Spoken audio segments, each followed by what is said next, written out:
Good afternoon, everybody. Welcome aboard this live edition of Real Space Strategy. I'm your host, Christopher Stone. We're very happy to have you here with us. And our special guest for today is retired Lieutenant General John Shaw from the Space Force, former Deputy Commander, U.S. Space Command in his last assignment. And before we get into that and introduce him, I wanted just to make everybody aware again.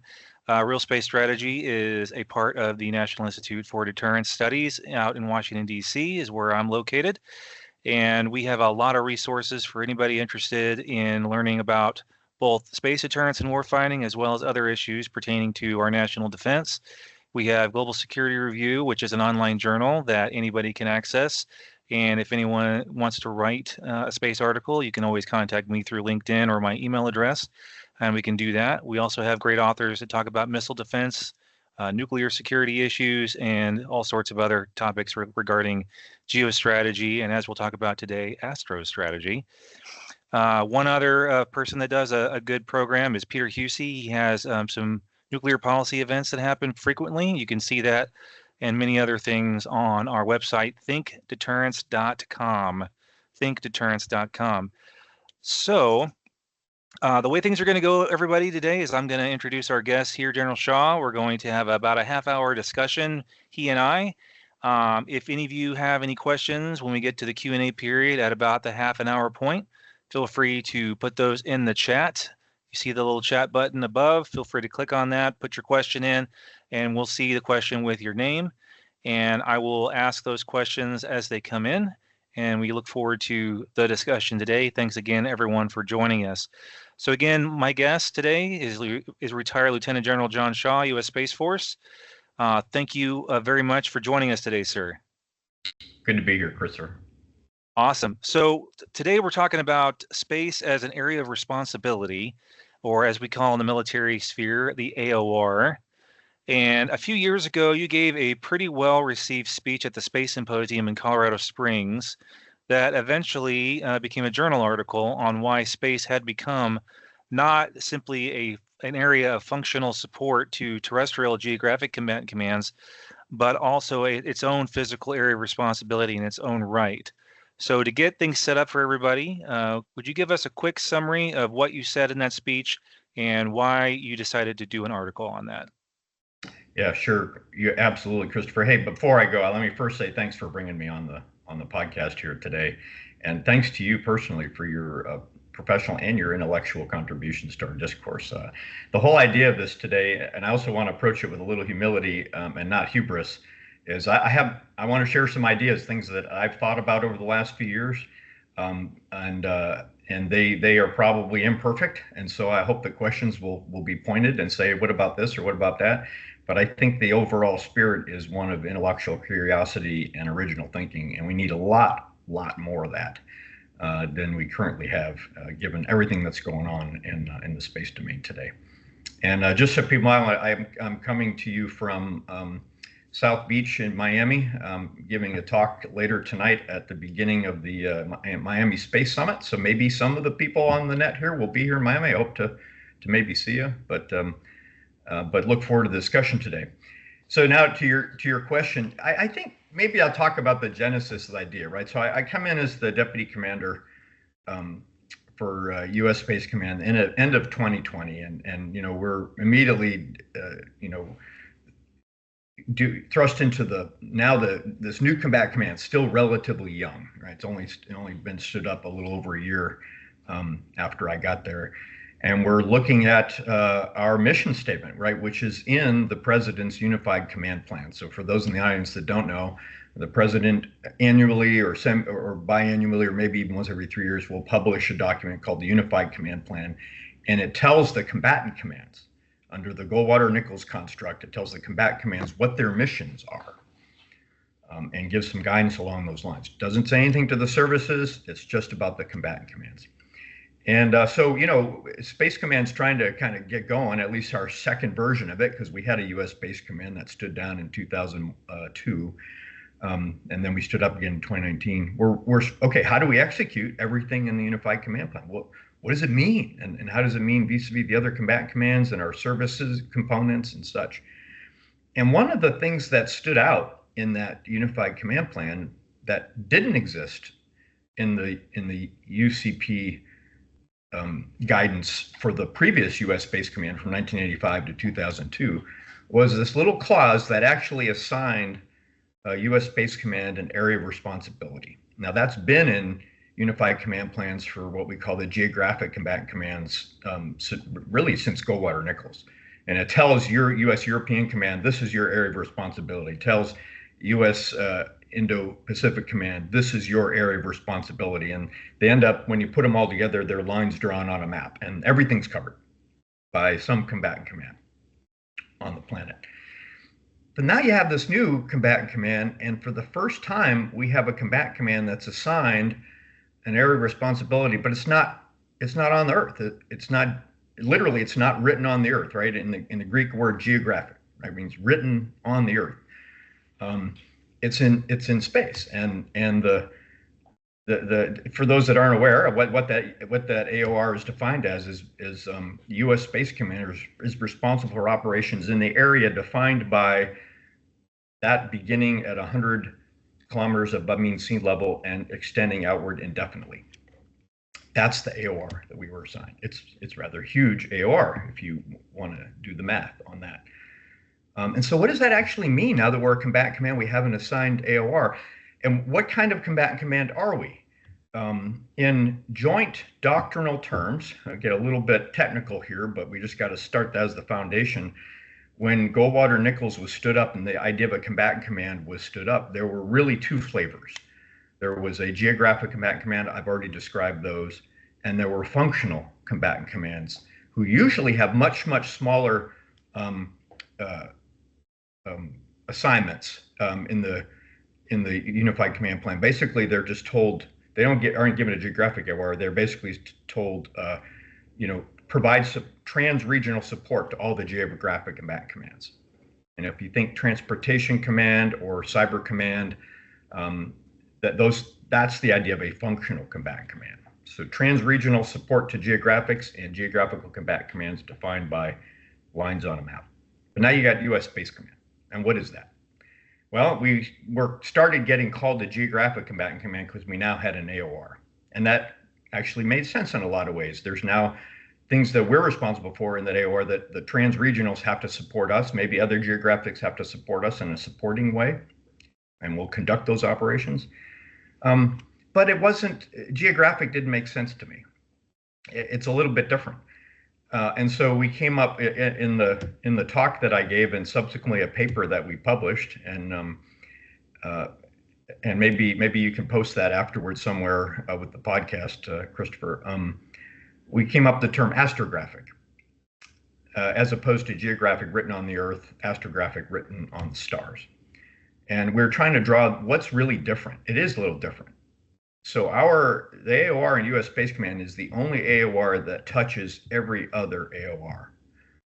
And so when you realize that's the case, you realize that we're probably not only responsible for operations in our AOR in an astrographic sense, just like the geographic combatant commands, but we also provide trans-regional support because we touch all those other AORs. So we also do functional combatant command responsibilities too. And so really what it comes down to is, some of you are thinking, oh, this is all mental gymnastics or whatever you're getting wrapped around the doctrine. No, it actually matters when we talk about authorities and resources and what do we do and how do we do things.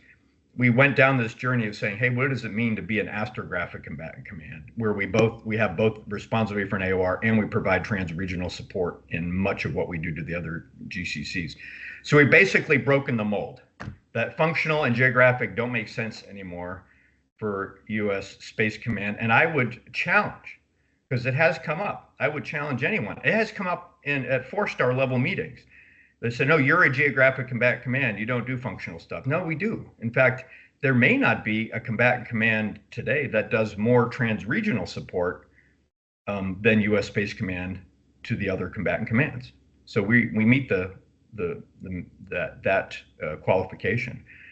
But really, from what Space Command is focused on, so we still got to do that, but we are really focused on being able to do operations, maintain superiority in our AOR. because that's where the real fights, I believe, are going to be in the future. And that's the culture and the capability set that U.S. Space Command is continuing to grow. Grew while I was there as the deputy, and is continuing to grow today. So I'll stop there, and hopefully that kind of gives an idea of why we came up with that and why it's important. And I'm happy to take questions on that. But we've actually had discussions where, so here's an anecdote, right? So whenever I would attend, a tank session or a DMAG, one of these high-level meetings in the Pentagon, sometimes when they were looking for the combatant commands to go around the table at the end and ask for their input, and often a technique they would use is say, okay, we'll start with the functional combatant commands. Does anyone have a comment? Or they would say, let's start with the geographic combatant commands. Does anyone have a comment? And I'm like, do I weigh in as a geographic, or do I weigh in as a functional? And I decided whenever that was offered, I would just weigh in whichever was offered first.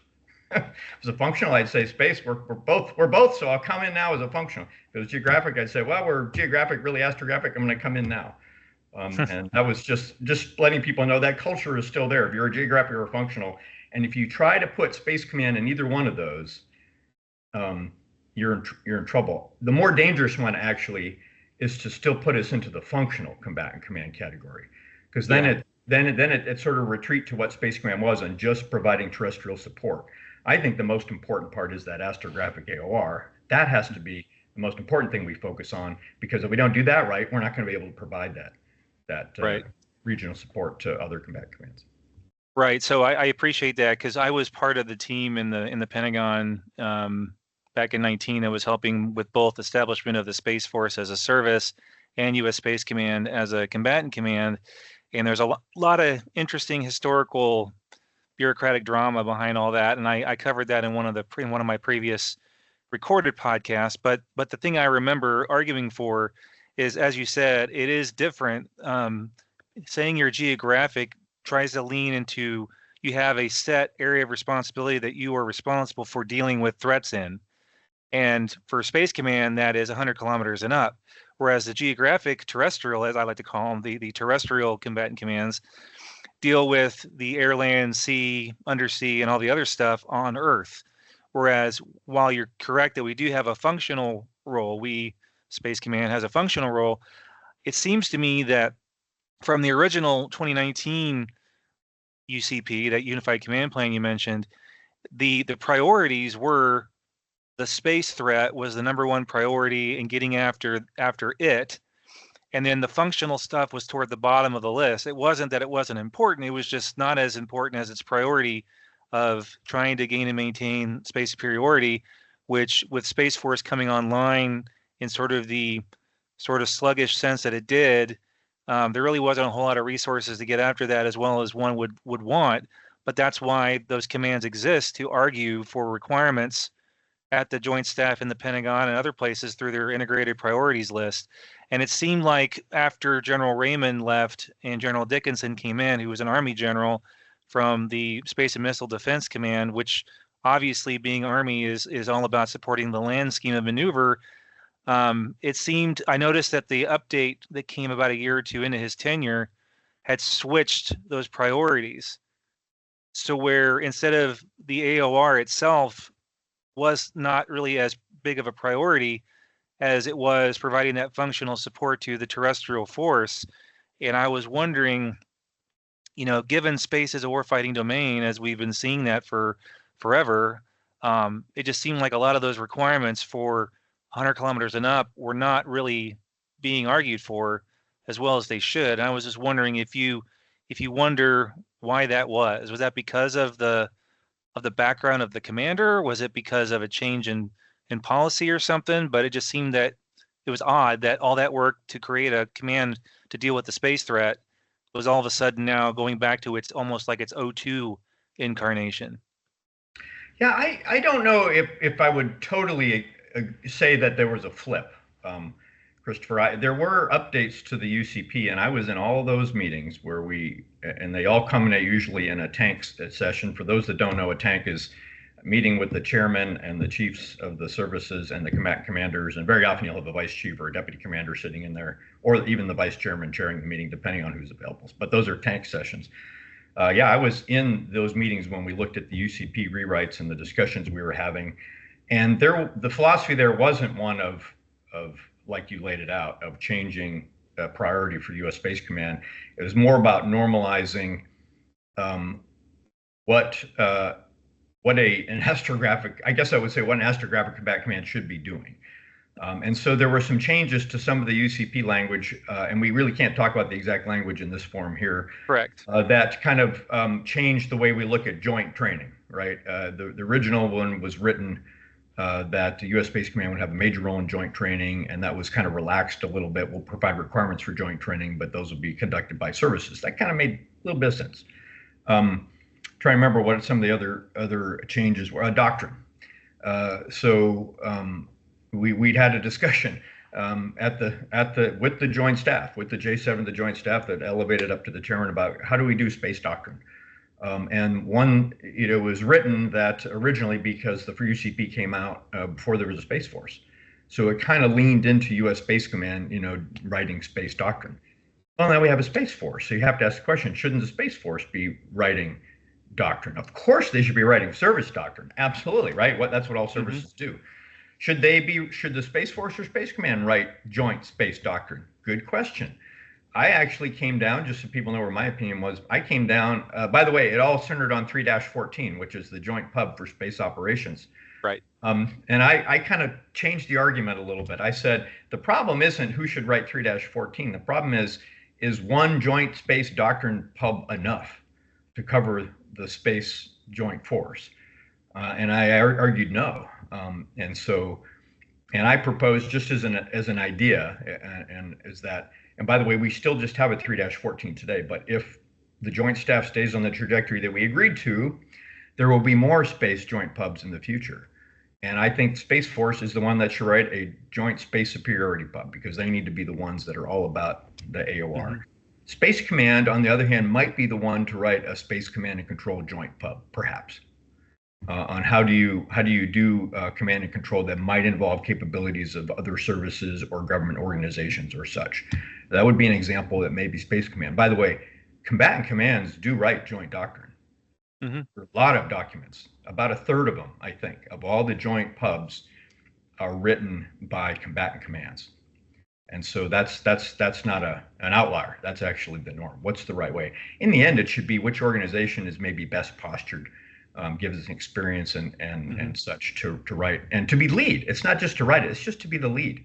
Everybody should be involved.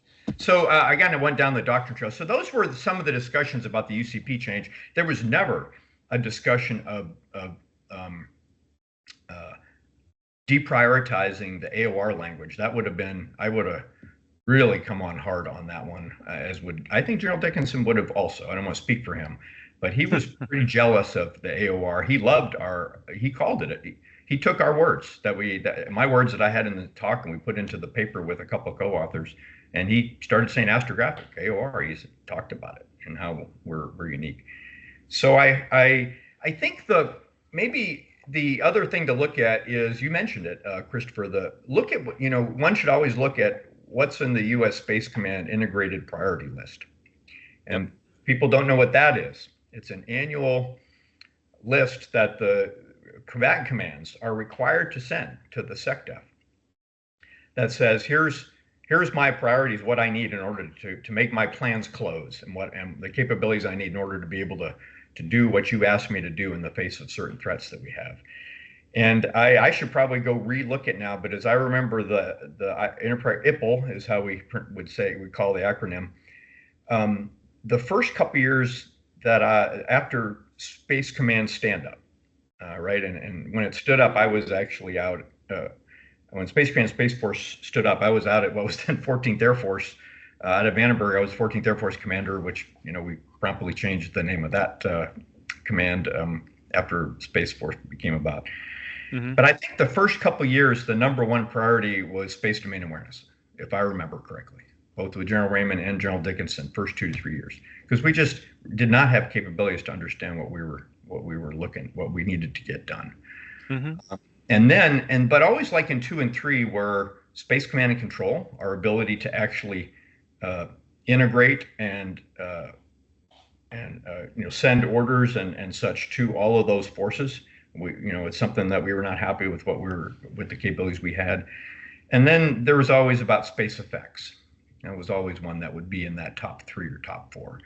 Mm-hmm. And so I would just point to those as sort of maybe the best indicator that the U.S. Space Command commander is focused on the AOR primarily. And then other things like missile warning, PNT, and such are usually further down the list. They may move around a bit. And I think in the latest one, General Whiting has definitely put effects in Space C2 at the top of the list. So these things haven't changed a whole amount. And frankly, there hasn't been a tremendous amount of capability that's been given to U.S. Space Command. Right. In these intervening years, we're still kind of waiting for a lot of it. Yeah, and that's one of the things that I find troublesome. And I'll just mention, when I was in the meetings at the lower level trying to, recommend what the organizational structure and stuff would be, I actually said, I understand, again, ignoring all the drama in the Pentagon that led to U.S. Space Command and Space Force. But I was arguing that once Space Force was stood up, U.S. Space Command should be a specified combatant command, not a joint unified combatant command.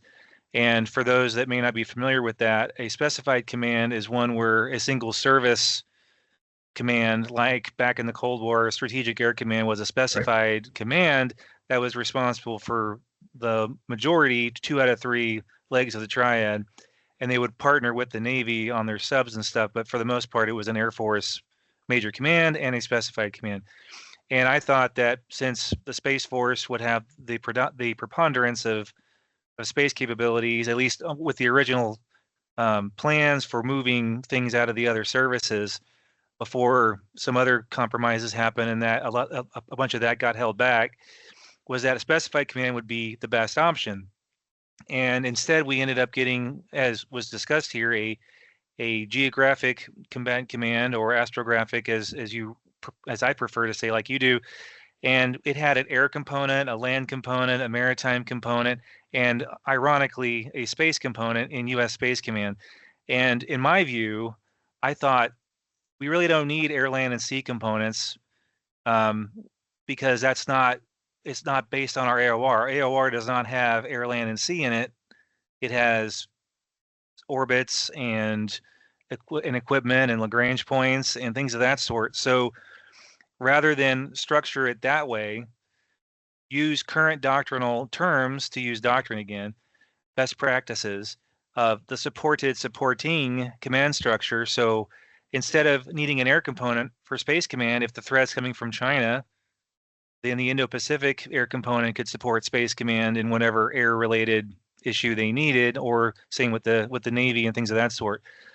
Did that ever come up in any conversations with you once Space Force was stood up? Because as I understood it, the argument has always been, well, that's just the way we always organize, and so therefore we need to always do it that way. Even though, to me, why not have a low Earth orbit component, a medium Earth orbit component? Because different critical infrastructure nodes are in each of these different orbits, and if you structure it accordingly to that, it might make a little more sense to a space person on how to really properly address the issues in those specific planes and orbits.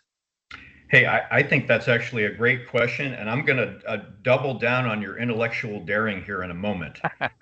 No, seriously. But let me first be a little bit of how we got here.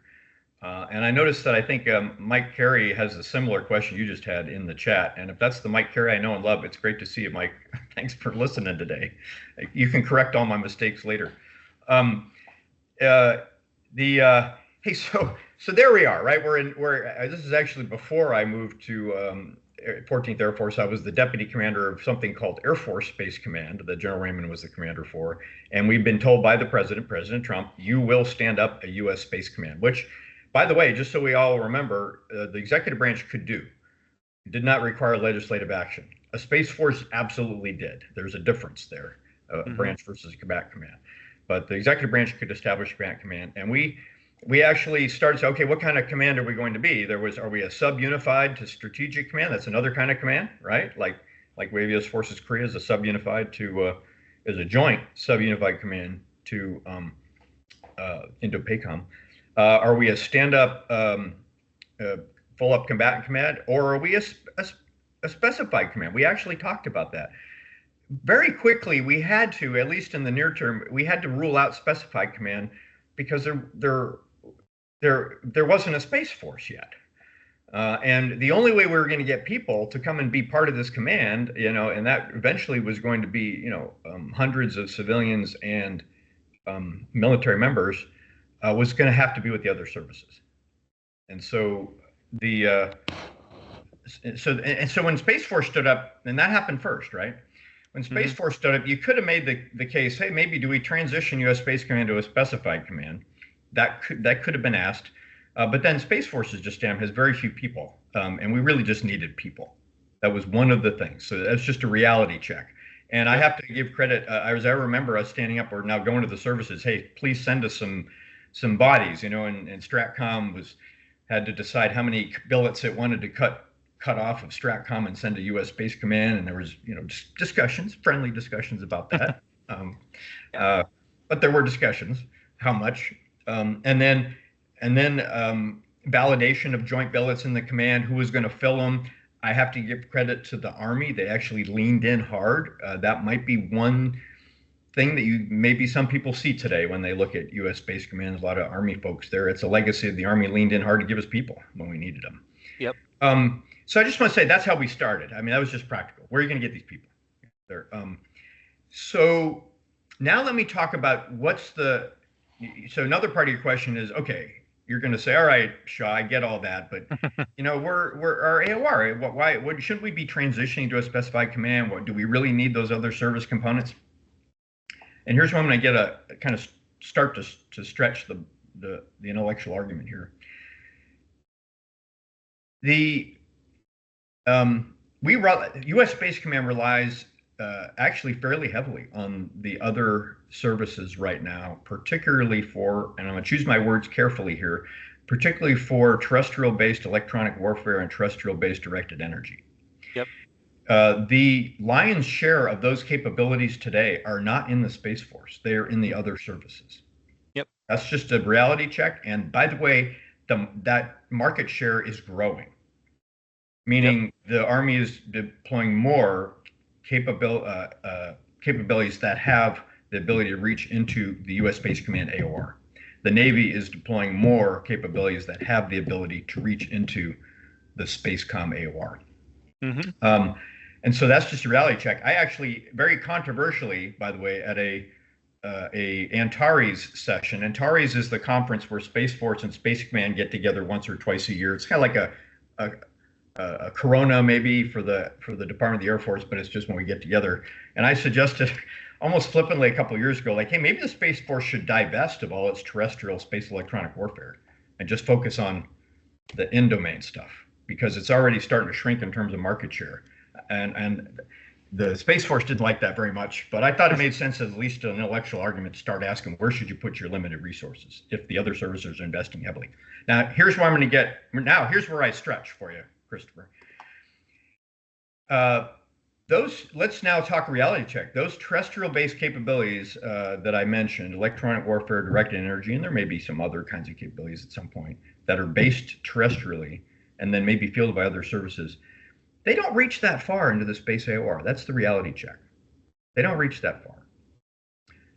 And the Space Force and Space Command are going to have to think about, how do you protect and defend and conduct warfighting operations in your AOR further up the Earth-Moon gravity well and beyond as those threats and activities manifest themselves. So here's my challenge back to you. Why should there only be one astrographic combatant command? What if I snap my fingers, we find ourselves 15 years from now, and there's a astrographic combatant command whose AOR is, I'm just making this up because it may not be a nice smooth number, so don't attack my numbers, people, attack the concept. The AOR is 100 kilometers above mean sea level, extending out to, let's just say, 40,000 kilometers. And we'll call that the Space Earth Space Command. That's focused on mostly down on the planet and such. And then you have another combatant command that is Lunar Command. And it's responsible for operations in the lunar regions, particularly since we may have interests we're trying to protect there, whether they're commercial or civil or such.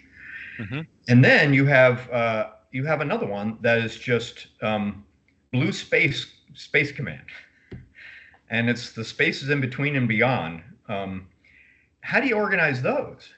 I think the last two probably could be specified commands, unless the Department of Defense decides to give the Army responsibilities on the surface of the moon. I'm just saying it. I'm trying to expand the argument.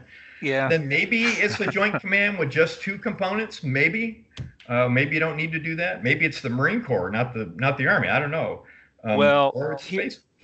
The idea I wanted to get up the stage is that makes more sense to me, right? If there's no dependence on those other services for capabilities to conduct that near end, just off the beach, LEO and MEO kind of fight, where you can get combat capability from the surface upward, if it's now ranging at much greater distances, that's probably just a specified command. So that's the idea.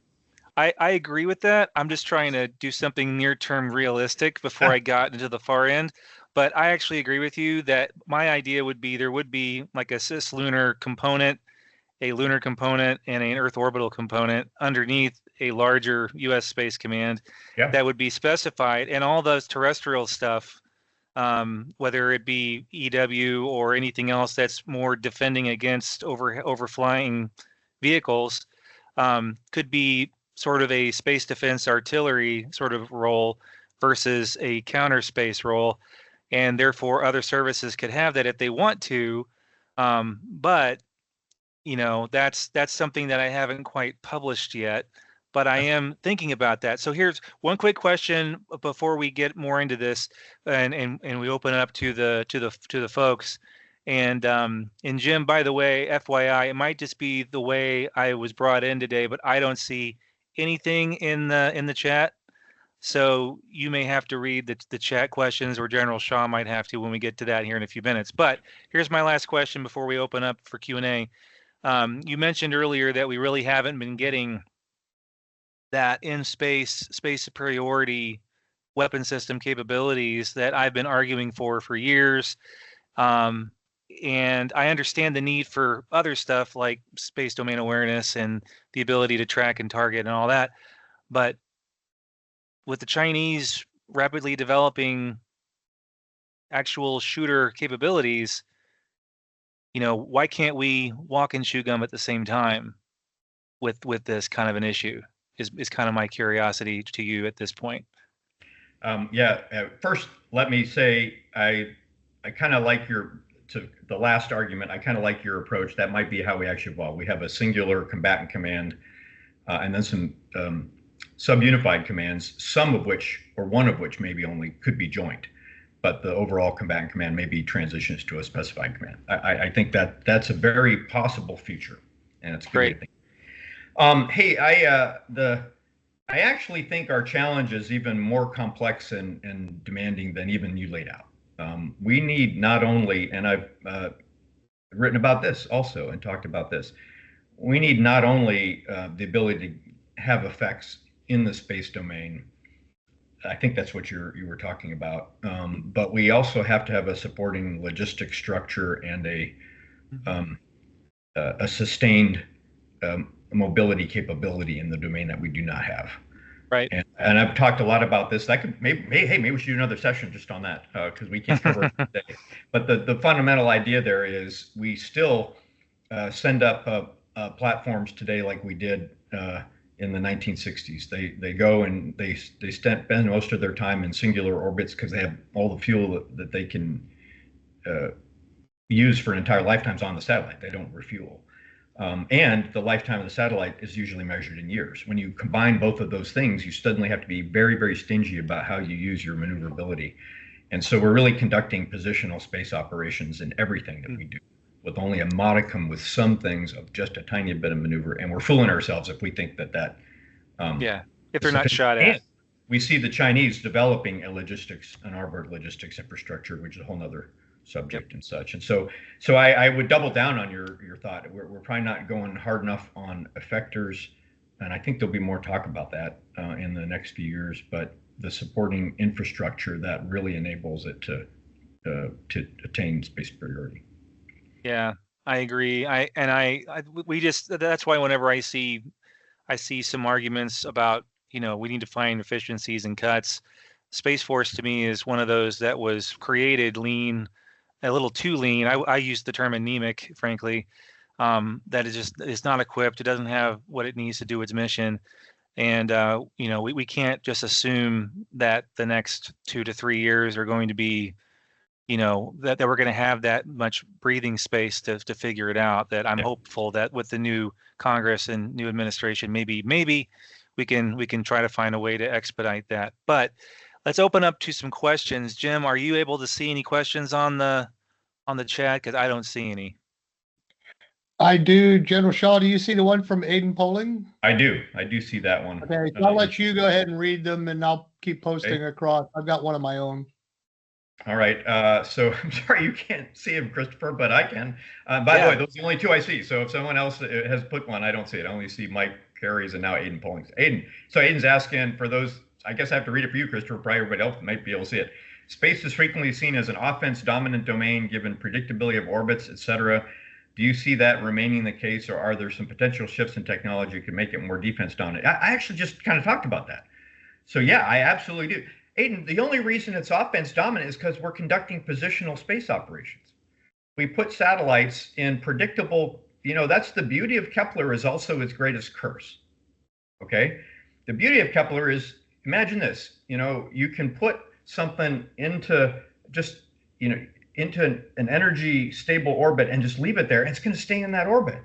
It might perturb a little bit depending on where it is and such, but it actually stays there, which is amazing. And so we can use math and figure out where that object's going to be a day later or a week later or a month later. That's amazing. Isn't that amazing? We can't do that in the air domain. We can't do that in the sea domain. There's too much, it's chaotic and whatever, but we can do that in the space domain. That's also our greatest curse. We put satellites up there, we put them in orbits, and we leave them in constant energy orbits. And so an adversary knows exactly where they're going to be a day or a week. And again, reality check, if we maneuver, we don't change that energy configuration much at all. And so it's kind of, once you spot it again, now you know where it's going to be the day after and the week after and such, unless it's maneuvering at a tempo that actually really now imposes a cost on adversary. We don't do that today. So just a realization, even with proliferated constellations, these are still positional architectures, right? I like proliferated LEO. No one should get me wrong. It's actually we've already seen it change the game. The Russians hated Starlink from the beginning of the Ukraine conflict because there's so many of them, and they couldn't possibly think they could kinetically take out all of these small proliferated LEO constellations. We imposed a cost on them, and that was good. But we just need to see past that and realize that's just now a distributed positional architecture that a determined adversary, given a little bit more time, can still come after. That's why it's still vulnerable to offense. Imagine, Aiden, now that we're in a situation where some of our capabilities in space, not necessarily all of them, because positional works for a lot of capabilities. It works.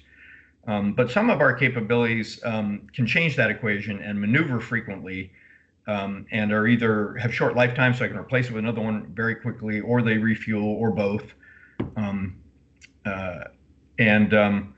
Now I'm starting to impose a cost on adversary to keep track of where all these things are, and the ability can they close kill chains against these capabilities in that favors the offense? Maybe not. And can we potentially use those capabilities to impose cost by our ability to go on the offense against them? So that's just the beginning of a much deeper discussion of why we need to think about this. Space is the only domain of warfighting where we don't have a logistics infrastructure. Yeah, I'll just add one more thing to that. For those who may not be familiar with what positional warfare is, think trench warfare, World War I. Everybody makes their side, their position. They get really entrenched, and they have the ability to shoot across the no man's land, if you will. But there's not a whole lot of maneuvering at all.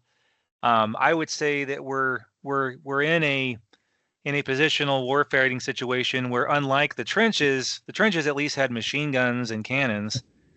Whereas we are very, I guess the way I always safely say it is, we don't have enough of what we need, and there's a lot of stuff we don't have that we should have, in order to actively defend, actively deter, and just be ready for what the Chinese are doing. And I also mentioned that the Chinese also are not happy with proliferated LEO. They're starting to go after that themselves, and they have their own. They've already shifted some of their doctrine into this system destruction concept, that while still using their attack to deter forward-leaning kind of use, I guess all their different capabilities from the reversible to the kinetic. Now they're looking at, instead of a bunch of different hundreds of targets in a constellation, they're looking at the whole system as one target. So that's something to think about. Yeah, and that should not be surprising to us at all. Nope. We shouldn't say, oh, proliferated, problem solved. Yep. Nope. Absolutely not. Nope. What's the next thing we need to be? Next few things. We always got to be thinking ahead. Yep. So thanks, Aiden. Appreciate the question. So let's see. What's the next question? I got one from James Petrosky. It says, John, you answered some of this. However, more broadly, internationally, this is still an issue. Geography has international and historical boundaries. How are operational boundaries between countries, services, and even among units in space governed, since space belongs to, quote, everyone? The same can be said of planets like the moon. And Army Hua. All right. Hey, I think if I understand your question, James, I think my quick answer to it is how it's hard. You shouldn't think of space as land where people live and such. You should think of it more as the open ocean. And I think you just have to start with that, right? There's not permanent habitation of humans. There's not property claims on space proper yet. Although there are claims, by the analogy still holds, there are claims on international waters by various nations that we dispute and talk about and say, no, you need freedom of navigation. Why are you doing that? So it actually, the analogy is, of all the domains, the sea domain as the best analogy for the kinds, especially in the kinds of issues that you're asking, James, in your question. I don't think I fully answered your question. I'm trying to think what other thoughts I might have. I guess another thought, I've been on record saying that we really do need to probably, the Outer Space Treaty was a wonderful document, has actually withstood, it's amazing how long that treaty has been in place, since 1967, and it still largely works. I think we could debate that. It still largely works. We still agree with a lot of things in there, right? Don't put weapons of mass destruction in space. None of us really like the idea of a military base on the moon, but there's a lot of increasing gaps with the Outer Space Treaty, and it doesn't address space commerce and commercial rights to resources that are found. It doesn't address any of that. So it has gaps that we really need to get after.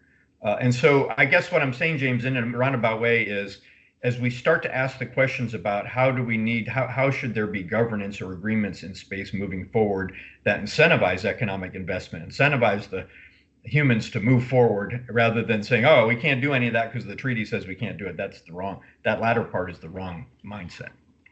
Yep. And I agree with that. I've had people tell me that they think that the Outer Space Treaty was breached when the Soviets first launched their fractional orbital bombardment system in '68. But then there were a lot of State Department lawyers who were arguing that because it's a fraction of an orbit, even though they did put him in orbit for a while, that it's a fraction of an orbit, therefore it's not a full orbit, therefore it doesn't count as spacing it in space.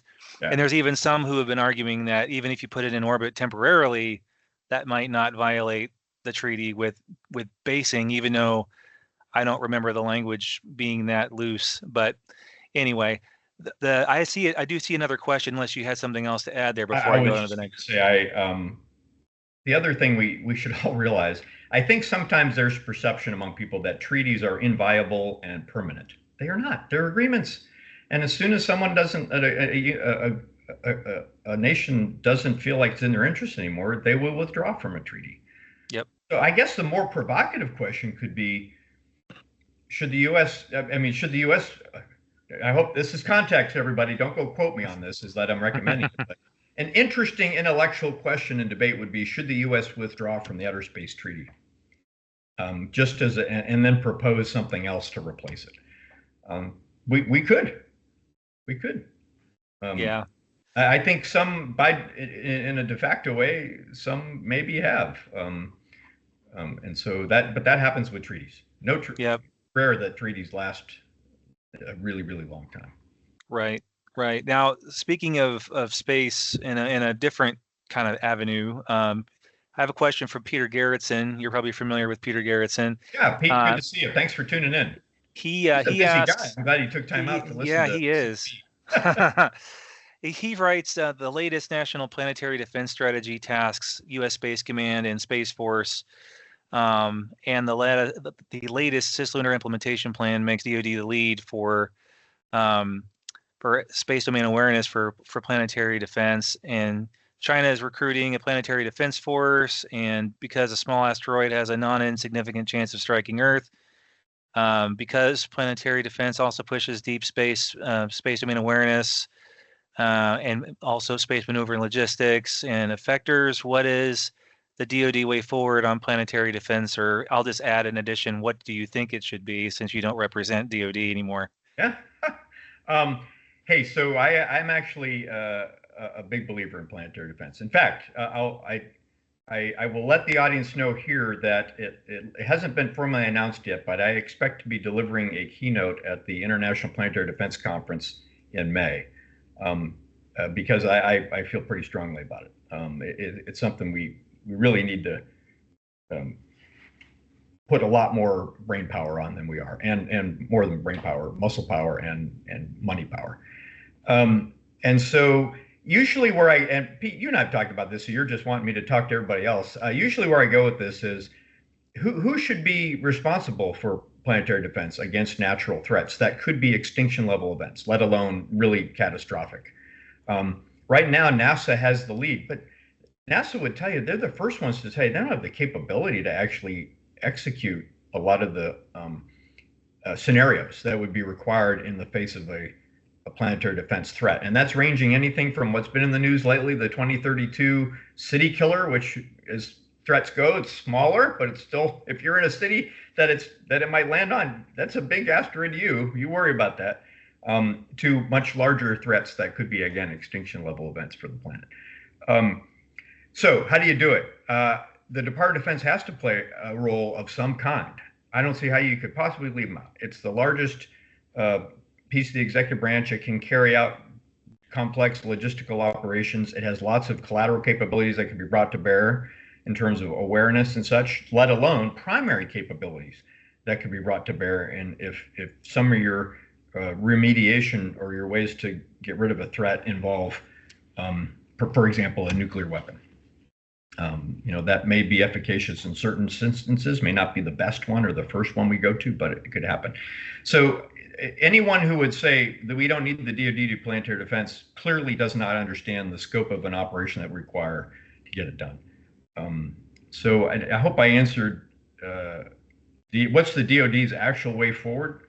Well, Space Command still talks about it, Pete, and I think I think the NASA is still in the lead. I think there was an interagency response to the realization that the 2032 asteroid doubled its chances of hitting the Earth. They went from really, really, really small to really, really small.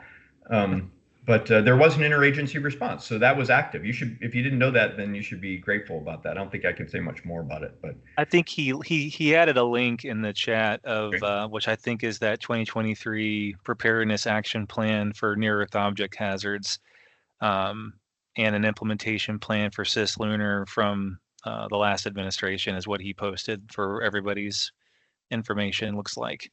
Okay. So, but yeah, I remember the initial talks of this back when I was in OST policy, and they were like, it's a future problem. Oh, it's so unlikely. It's not, we have more important things to worry about. And here NASA has an office of like 2 people at the time. They were like, oh, what are we supposed to do with this? We don't have the resources like you guys do. And if you really kind of go into it, there's 2 things. First of all, it's not like a huge national effort that costs billions and billions of dollars. It's probably just some niche capabilities we need to be able to understand better the environment and be able to remediate certain scenarios. And when I say certain scenarios, just so people want to know, is it a gravity tractor solution because we got enough time? Is it a closer in piece where we're really gonna really have to try to maybe fragment the asteroid so more of it burns up before it there's lots of different scenarios. None of them are cost prohibitive, and all of them have collateral benefits and capability for our ability to understand what's going on in space and to do things in space. And so there should just be a realization there's a lot of complementarity and synergy here. Yep. So are there any other questions that you can see, General Shaw, on your end? Because no, Aiden did come on a line again with a follow up. Are we still likely to still use at least some big, bad, juicy targets for a while yet? GPS missile warrant center. We have destroyers and fighters to protect carriers and tankers. What is the prospect for some self-defense or HVAA product style tech and CONOPS to safeguard these large, expensive assets? I think the answer to that is yes. That's the short answer, Aiden. The longer, we're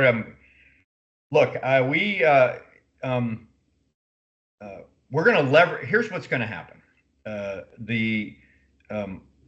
The military, the national security sector, the commercial sector, and even the civil sector are going to leverage the heck out of proliferated LEO in the next couple decades. Mostly commercial, I think, but there'll be a little bit of national security. I think it's great. We can do it.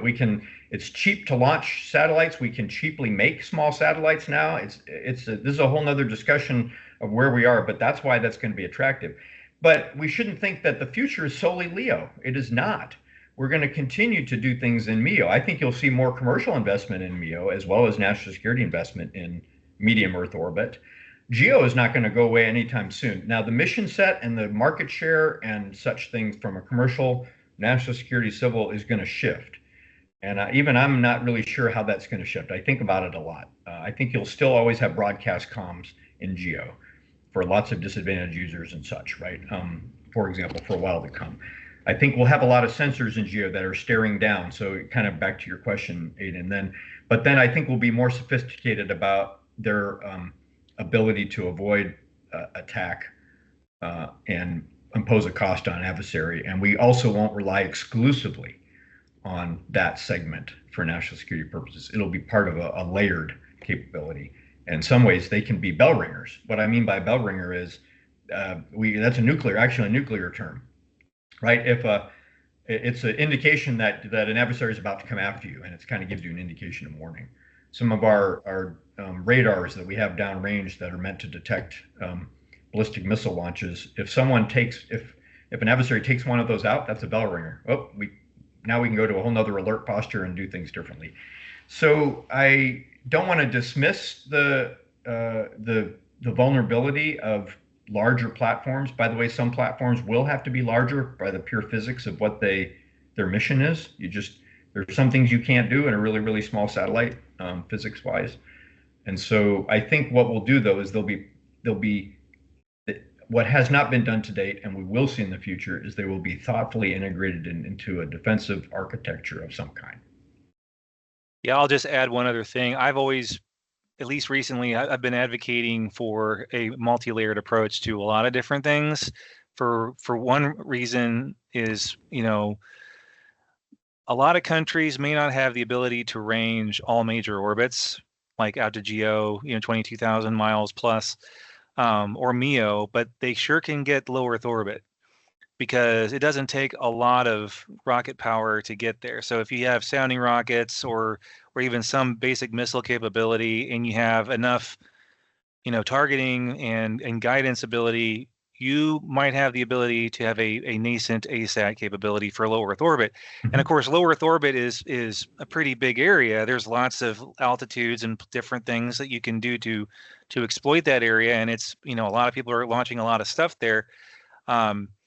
But from a defensive standpoint, passive at least, it's definitely better to have a multi-layered approach. But yeah, I agree with you on that 100%. And we have experimented with the ability to have, friend or foe kind of, tracking devices on vehicles in orbit to see which ones are approaching that might be negative or I'm sorry, hostile rather in nature. But it's just a matter of time of seeing if that stuff comes to fruition. But definitely a multi-layered approach kind of guy. Okay, so Pete Garrettson, I think, has the next question again. Okay, he's hogging it. I'll just be, I don't want to read the whole thing because we only have a few minutes left, but he's reading out Palmer Luckey's quote from Anduril on Fox, which I did see that. Pete, that is not new to me. And you asked, do I agree? In all caps. The answer is, I agree. Yes, I do. I think he's absolutely on track. I don't know about I hope. I guess what I want to be a little realistic is that, are we going to be there? Are we going to be mining asteroids in 50 years? I actually hope so. I hope so. I'm wondering if the business case will close. Then I think it will. But it all comes down to it's going to happen eventually. It will happen. The question is, in 50 years, that's quite a bit of time, so it may. But I would just want to make sure what we need to be doing is thinking what we need. Here's what we should not do is say it's never going to happen, so we're not going to think about the security needs that might be needed to secure and protect and incentivize that kind of investment. That would be a mistake. We should be thinking about that now and having a crosstalk with industry that might be interested in that and understand what their concerns are. If capital is not, let's just say, and there are these companies today, but let's just say if the reason capital is not flowing into an asteroid mining endeavor right now is that there's a concern about security in the space environment. When I say security, it's natural hazards, it's other uncertainty, and the U.S. government could do something about those concerns. We should be having that discussion today. Right. I'll also add, I'm sure you remember this. I think it was probably 5 or 6 years ago. There were several congressional hearings that had, I think it was even armed services committees even, but it might have been a space committee. Anyway, they had heads of traditional sort of legacy sort of aerospace companies, and then you had a lot of these startups that are wanting to do more economic and commercial development of space. And the question was, around the time Space Force was being brought into being, was, do you want, or do you think that the U.S. government should have a Space Force that is capable of protecting commercial and civil assets in space, regardless if it's in orbit or cislunar or whatever? And they overwhelmingly were like, yeah. And to your earlier maritime comparison, they use similar comparisons of sea lines of communication, shipping of merchant vessels and goods and services back and forth. And some of that led to some early legislation in Congress, like the Asteroids Act, that basically said, yep, if U.S. companies want to go out there and exploit these resources, we will support that. But you have to work with us on it and follow that, so we're not out of sync with any international agreements that are still in force. And then we'll see what happens from there. So I don't know if you remember that or not. I got to call out your last phrase there, that don't let the international agreements inhibit us either. Correct. If they're not in our national interest, then we need to look at being whether those are the appropriate agreements. Nations don't sign up for treaties because they want some higher restriction on them. Like, yeah, I want to be put in my box. Please, let's sign a lot of treaties. No, they do it because it's in their interest. And right. If they're not doing it because it's in their interest, they're doing it wrong. And I just wanted to call out your last little bit there. That's the first thing we should call. That's the easiest thing to change is international agreement. It doesn't cost anything. Yeah, I agree totally. There may be costs, but they're probably not immediate capital costs. They might be some secondary costs. I was thinking, hey, so Pete, we also have to make sure we don't go too far the other way. Meaning, if you're having that nice, let's just imagine there's this great crosstalk of discussion with investors and innovators that are looking at, hey, I want to go do some mining on the moon or some mining of asteroids, and I can close this business case and such. This is all, I just need this much from the government to protect my interests and such. They're also going to have that same discussion. They're going to also say, don't also overregulate me. So what's the right touch of government, right? That incentivizes and protects that capability, but doesn't stifle it because it tries to regulate it. Because the first thing a government usually tries to do is go regulate something, right? Because that's easier to do too. So it's worthwhile having these discussions. And then I'm glad you kind of brought up the third piece about let's make sure if there are any other inhibitions, international agreements or such that keep us from moving forward, we look at those really hard. Absolutely. I totally agree with that. Most people like to think nation states do those just because they want them to last forever. And if you look at history, most of the treaties that we've dealt with, especially with our adversary or great power competitors, however you want to put it, have been breach and not compliance because of that very reason. It doesn't suit their interests, so they pull out or ignore it, depending on what the deal is. Yeah. Well, you're right. First, they ignore it, and so hope that you continue to abide by it while they don't. Right. And then things happen. Someone should do a whole study in that. Just the life cycle of international agreements. That would be interesting, and then apply that to space and where we might be today with certain agreements in space or ones that we need. Hadn't really thought about that. Yeah, Pete, there is getting Namrata on that one. She'd be perfect. Well, I will say there is a great book from the late 60s called The Treaty Trap that gets to a good overview up till about 1970. So, but it doesn't get into space a whole lot. But we're out of time, so I need to wrap this up. Otherwise, we would go on for another 2 hours, and I know you have somewhere you need to be. So thank you again for your time, General Shaw, for being with Real Space Strategy Live. We appreciate it. Hope to have you back on again real soon. And for anybody who's interested in the Real Space Strategy podcast, you can find it on any of the places that you find your podcast, whether it's Spotify or Apple iTunes or anything of that sort.